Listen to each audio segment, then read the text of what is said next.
This is the Peace Arch, standing near the westernmost edge of the U.S.-Canadian border, 30 miles south of the Olympic City, between Blaine and Washington State, and Surrey, British Columbia.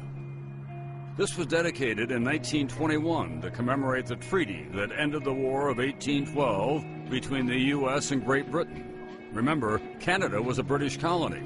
That was a long time ago, but the inscription on the arch sums up the relationship.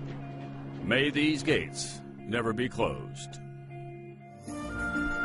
We share more than a long border, of course. No dotted line can divide our joint stewardship of a treasure of natural riches. From the Atlantic to the Pacific, and back again.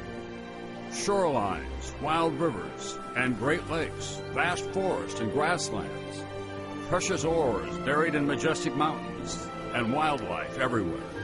From sea to shining sea. Canada and the United States share another unique quality. They're immigrant nations, destinations for people around the world who long for political freedoms, economic opportunity, and a long tradition of compassion. Our two nations have the largest trading relationship in the world. $1.5 billion transacted every day. The two-way trade at the Ambassador Bridge between Detroit and Windsor alone equals all American exports to Japan. And we're so comfortable as neighbors. 200 million people cross the common border every year. Canada, some may be surprised to learn, is America's largest oil supplier. And the United States is Canada's #1 tourist destination. In a snapshot, Canada is a huge country, second largest in the world next to Russia.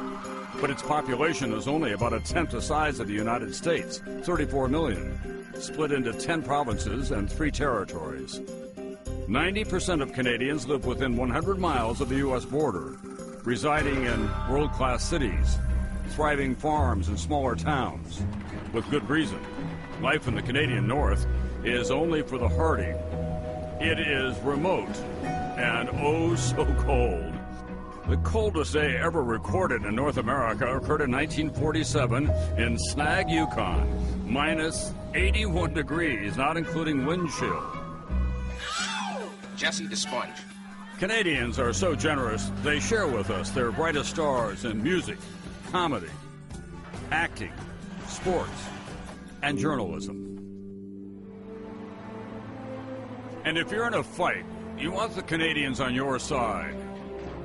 They were in World War II before we were. They were there on D-Day, in the air and on the beaches.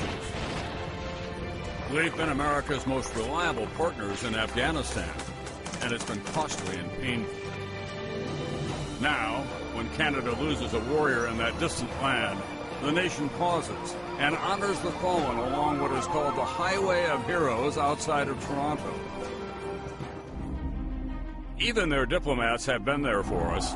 In 1980, a year before the conclusion of the Iranian hostage crisis, 6 American embassy personnel would escape from Iran in an operation organized by Canadian Ambassador Ken Taylor.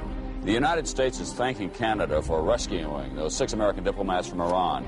Taylor hid the Americans after the U.S. Embassy was stormed, created fake Canadian passports, then flew the Americans out of Tehran with a bogus cover story. The 6 in disguise as a mod-looking Hollywood film crew, allegedly researching a prospective sci-fi flick. Now, all these years later, Taylor has admitted he was formerly working for the CIA. And if the Iranians had discovered he was an American spy, he would have been in big, big trouble. In our darkest hours, Canada has been with us. On September 11th, as the United States shut down its airspace, Canada instituted Operation Yellow Ribbon, landing 239 U.S.-bound flights with 33,000 passengers at 17 different Canadian airports. And then, amid the uncertainty that followed, entire communities housed and fed those thousands of passengers for days afterward.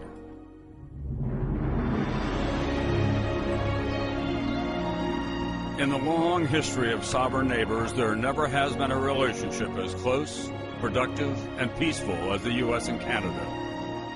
We share a continent and so much more.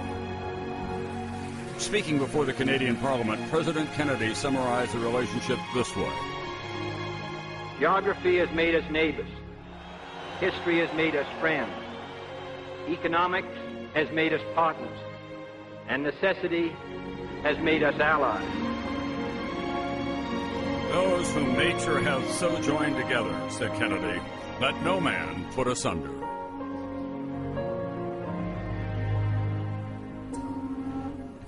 Of course, there are some distinct differences in the culture. The American fans at these games will be unfurling their stars and stripes at every opportunity and chanting USA, USA. The Canadian Prime Minister had to go before Parliament yesterday and urge Canadians to engage in what he called an uncharacteristic outburst of patriotism, saying, don't be afraid to wave those flags. We'll apologize to the world for our immodesty later. So that's a big difference, Al. He hopes he has to do it very often. You know what struck me in that piece among all of the items? There are more people in California than there are in all of Canada. Well, and Canada has a stronger and more sound economy at this point as well. That's a distinctive difference between the two. Perfectly put. Thank you, Tom. See you during the week.